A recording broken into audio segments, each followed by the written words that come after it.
राज्यभरात हवामान विभागानं वर्तवलेल्या अंदाजानुसार नंदुरबार जिल्ह्यातही उष्णतेचा कहर पाहायला मिळतो। आज नंदुरबार शहराचं तापमान 44 अंशांचा टप्पा गाठला असून नागरिक उकाड्यानं हैराण झाले।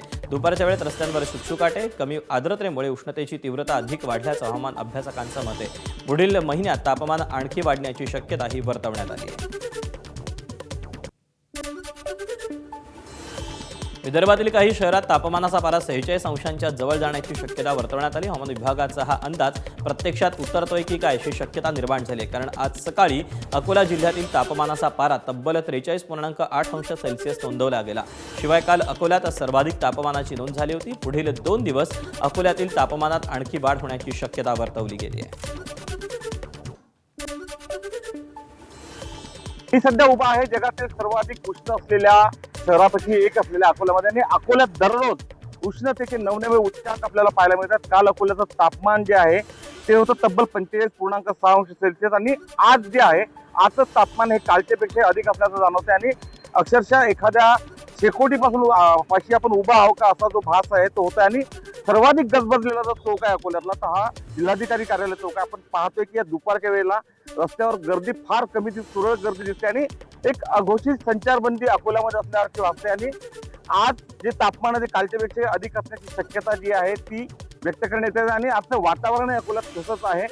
दुपारच्या वेळेला जे अकोलेकर रस्त्यावर असतात, आज रविवारचा दिवस आहे आणि मोठ्या प्रमाणात बाजारपेठेत फिरण्याचा दिवस आहे, मात्र या सध्याच्या वेळेला दुपारी अकोल्यावर तुम्हाला फार कमी लोक दिसत नाही आहेत, आणि सीट पाकडून असणं ज्याला म्हणतात त्याचा अनुभव जो आहे ते अकोल्यात सुद्धा येत आहे। आणि त्यामुळे एबीपी माझाही तुम्हाला आवाहन करते की काम असेल तरच घराबाहेर पडा आणि या तापमानापासून उष्णतेपासून स्वतःला वाचवा। उमेश अरुणे, एबीपी माझा, अकोला। वाशिम शहरात 44 अंश सेल्सिअस तापमानाची नोंद झाली। यंदाच्या हंगामात वाशिम जिल्ह्यानं सलग तिसऱ्यांदा 44 अंश सेल्सिअस तापमानाचा टप्पा गाठला। दरम्यान नागरिकांनी काम असेल तरच दुपारच्या वेळी घराबाहेर पडावं असं आवाहन प्रशासनानं केलं आहे। विदर्भात उष्णतेच्या लाटेचा इशारा दिल्यानंतर आज त्याचे परिणाम वाशिम जिल्ह्यात पाहायला मिळत आहेत। सलग तिसऱ्यांदा 44च्या वर वाशिम शहराचं तापमान गेल्याचं नोंद झाल्याचं आता पाहायला मिळतं आहे। 11 ते 4च्या दरम्यान उन्हात कोणीही बाहेर पडू नये, आणि जर काही महत्त्वाचे काम असेल पडत असाल तर डोक्यावर टोपी असेल, शेला असेल किंवा गमछा असेल हे बांधूनच बाहेर पडा असं प्रशासनानं वेळोवेळी आवाहन केलं जात आहे। जसा जसा उन्हाळा तीव्र होत चाललेला आहे तसं तसा उन्हाच्या जे तापमानाचा पारा आहे तोही तीव्रतेनं चढत असल्याचं चित्र पाहायला मिळतं आहे। या वर्षीच्या हंगामात सलग तिसऱ्यांदा 44च्या वर तापमान गेल्याने नागरिकांना खबरदारी घेण्याचे उपाय आणि त्याबरोबर काळजी घेण्याचं आवाहनही प्रशासनाकडून केलं गेलेलं आहे। मनोज जयस्वाल, एबीपी माझा, वाशिम। पुणे शहरात तापमानाचा पारा 40 पार गेला। हवामान विभागानं पुढील 2 दिवस पावसाचा अंदाज देखील व्यक्त केलाय। काल पुण्यात 40.9 अंश सेल्सिअस तापमान नोंदवलं गेलं, तर लोहगाव परिसरात तापमान 42 अंशांवर होतं।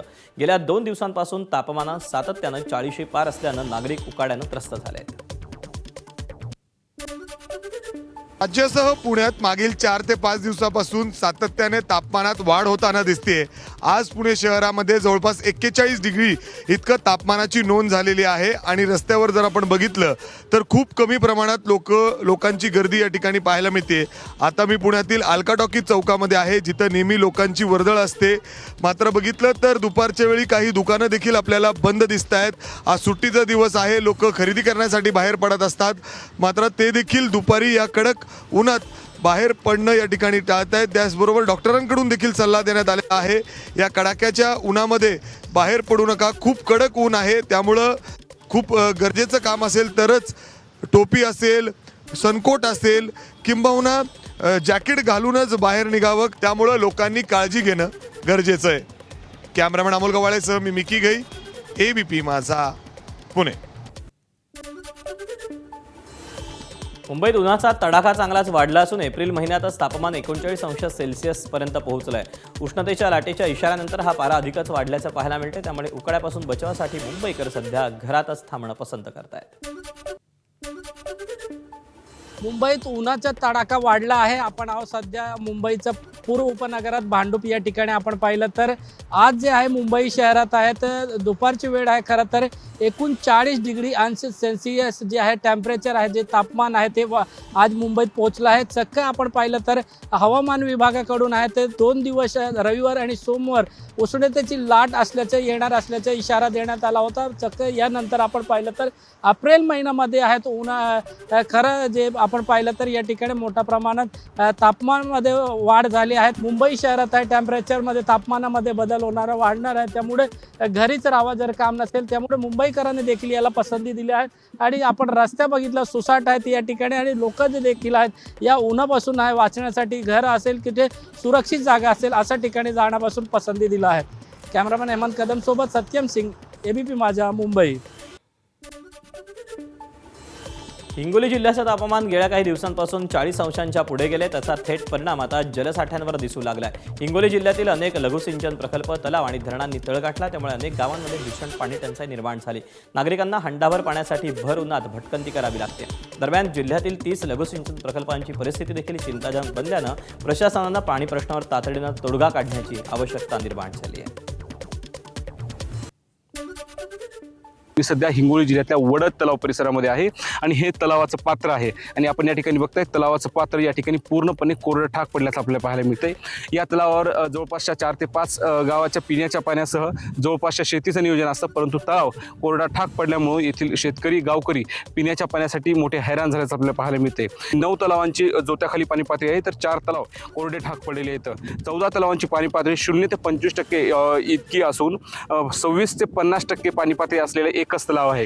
अशी या छोट्या मोठ्या सिंचन प्रकल्पाची पाणी पातळीची परिस्थिती आहे. प्रशासनाच्या वतीने संपूर्ण पाणी टंचाईची पाणी पातळीची परिस्थिती बघावी आणि पाणी टंचाईच्या पार्श्वभूमीवर नियोजन करावं अशी मागणी आता गावकऱ्यांच्या वतीने सर्व जे जिल्ह्यातील नागरिक आहेत त्यांच्या वतीने केली जात आहे. माधव दिपके, ABP माझा, हिंगोली. जळगाव शहरात सध्या उन्हाचा तडाखा मोठ्या प्रमाणात वाढला असून तापमानाचा पारा 43 अंशांच्या पुढे गेला. वाढत्या उष्णतेपासून नागरिकांना काहीसा दिलासा मिळावा आणि शहरात थंडावा निर्माण व्हावा यासाठी जळगाव शहर महापालिकेतर्फे शहरातील प्रमुख चौकांमध्ये टँकरद्वारे पाणी मारण्यात येत आहे. महापौर दीपमाळा काळे यांच्या निर्देशानुसार आणि शासनाच्या मार्गदर्शक सूचनांचं पालन करत महानगरपालिकेनं ही मोहीम राबवली. दुपारच्या कडक उन्हात रस्ते तापल्यानं निर्माण होणारी उष्णता कमी करण्यासाठी 2 टँकरच्या मदतीनं महत्त्वाच्या ठिकाणी हे पाणी मारण्यात येत आहे. जळगाव जिल्ह्यात तापमानानं तब्बल 44 अंशांचा टप्पा गाठलाय. जनजीवन विस्कळीत झालं असून दुपारच्या वेळेत गदबदलेले रस्ते निर्मनुष्य दिसत आहेत. अत्यावश्यक कामासाठी बाहेर पडणारे नागरिक चेहरा आणि कान झाकूनच घराबाहेर पडत आहेत.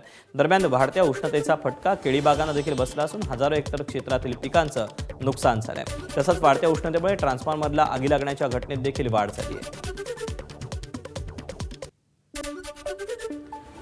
सध्या उन्हाळ्याचा कडाका वाढत असला तरी उजनी धरणाच्या कालव्यातून भीमा नदीमध्ये पाणी सोडण्यात आले. आता सोलापूर जिल्ह्यातील शेतकऱ्यांची चिंता मिटली. यंदा म्हणावा तेवढा टंचाईचा त्रास जिल्ह्याला जाणवणार नसून टँकरची मागणी देखील कमी असेल असा विश्वास पालकमंत्री जयकुमार गोरे यांनी व्यक्त केला आहे. पिण्याच्या पाण्याचा विषय सगळ्यात महत्त्वाचा आहे. 30 ऑगस्टपर्यंत पिण्याचा पुरेल एवढा पिण्याचा साठा राखीव करून मग बाकीच्या पाण्याचा विनियोग जो शेती पाण्यासाठी अन्य करण्यासाठी करावा अशा पद्धतीच्या सूचना आहेत. आम्ही निर्णय घेतला, परंतु कालवा समितीने जर निर्णय घेतला तर शासन मान्यता घेण्याच्या सूचना या प्राप्त परिस्थितीमध्ये होत्या. त्या अनुषंगाने आम्ही जलसंपदा खात्याची मान्यता तातडीने घेतली. मुख्यमंत्री महोदयांनी मान्यता दिली आणि 2 दिवसापूर्वी पाणी सुटलेलं आहे. आता शेतकऱ्यांचा बऱ्यापैकी शेती पाण्याचा विषय मार्गी लागेल. हिंगोली जिल्ह्यात पाणी टंचाईचा प्रश्न गंभीर बनत चाललाय. पिण्याच्या पाण्यासाठी माणसांप्रमाणेच वन्य प्राण्यांची अवस्था बिकट झाली आहे. वडद तलाव पूर्णपणे कोरडा पडल्यानं रोही, हरणांसह इतर प्राणीही पाण्याच्या शोधात वणवण फिरतायत. वनविभागाकडून जारी करण्यात आलेल्या पाणवठ्यांचे दावे केले जात असले तरी प्रत्यक्ष परिस्थिती मात्र चिंताजनक असल्याचं चित्र आहे. छत्रपती संभाजीनगरमध्ये उन्हाचा पारा 40 पार गेला. या कडक उन्हाचा फटका फक्त नागरिकांनाच नाही तर प्राणी संग्रहालयातील प्राण्यांनाही बसतोय. सिद्धार्थ उद्यानातला वाघ आणि सिंहांसाठी विशेष व्यवस्था करण्यात आली असून त्यांना दिवसातून 4 वेळा आंघोळ घालण्यात येते. प्रत्येक पिंजऱ्यात कूलर लावून त्यांना उकाड्यापासून दिलासा देण्याचा प्रयत्न केला जातोय. उन्हाच्या झळांमुळे या प्राण्यांना धाप लागण्याची समस्या जाणवत असल्यानं त्यांच्या आरोग्यावर परिणाम होऊ नये यासाठी प्रशासन सतर्क झालंय. पाण्याचा पुरेसा साठा, सावलीची व्यवस्था आणि थंडावा मिळावा यासाठी विविध उपाय हे राबवले जात आहेत. हवामान विभागाने एकीकडे राज्यभरात उष्णतेची तीव्र लाट येण्याचा अंदाज व्यक्त केला. प्रशासनाकडून ठिकठिकाणी खबरदारी घेण्याचे निर्देशही देण्यात आले. मात्र बुलढाण्याच्या मलकापूर शहरात चौथीच्या विद्यार्थ्यांची शिष्यवृत्ती परीक्षा 44 अंश सेल्सिअस तापमानात घेण्यात आली. परीक्षा केंद्रांवर विद्यार्थ्यांना 3 पत्र्याच्या खोलीत परीक्षेसाठी बसवण्यात आल्यानं पालकांनी संताप व्यक्त केला. एकीकडे उष्माघाताच्या रुग्णसंख्येत वाढ होते तर दुसरीकडे विद्यार्थ्यांच्या आरोग्याशी शिक्षण विभाग हे दुर्लक्ष करत असल्याचा खेळ करत असल्याचा आरोप पालकांनी केला आहे. जिल्हाधिकारी फाळके साहेबांनाही बोललो. काय म्हणले ते बोलले एका वर्गात 3 पंखे लावलेले आहे. म्हटलं तर 3 नाही 4ही पंखे असले तरी टिनाची हवा शेवटी गरमच येणार आहे. हां. तुम्ही पिण्याच्या पाण्याची व्यवस्था केली मान्य आहे, पण मुलं पेपर देतील की पाणी पितील. परभणीमध्ये एका 37 वर्षीय तरुणाचा उष्माघातानं मृत्यू झाल्याची तक्रार नोंदवण्यात आली. मृत शिवाजी कांबळे हे नाशिकचे रहिवासी आहेत. घरगुती कार्यक्रमासाठी ते परभणीत आले होते. दिवसभर उन्हात फिरल्यानं चक्कर येऊन त्यांचा मृत्यू झाला अशी तक्रार त्यांच्या भावानं नोंदवली. वैद्यकीय तपासणी अहवालानंतरच मृत्यूचं कारण स्पष्ट होईल. दरम्यान परभणी जिल्ह्यातील तापमान हे 42 अंशांवर पोहोचले. दुपारच्या वेळी घराबाहेर पडताना काळजी घ्यावी असं आवाहन आहे.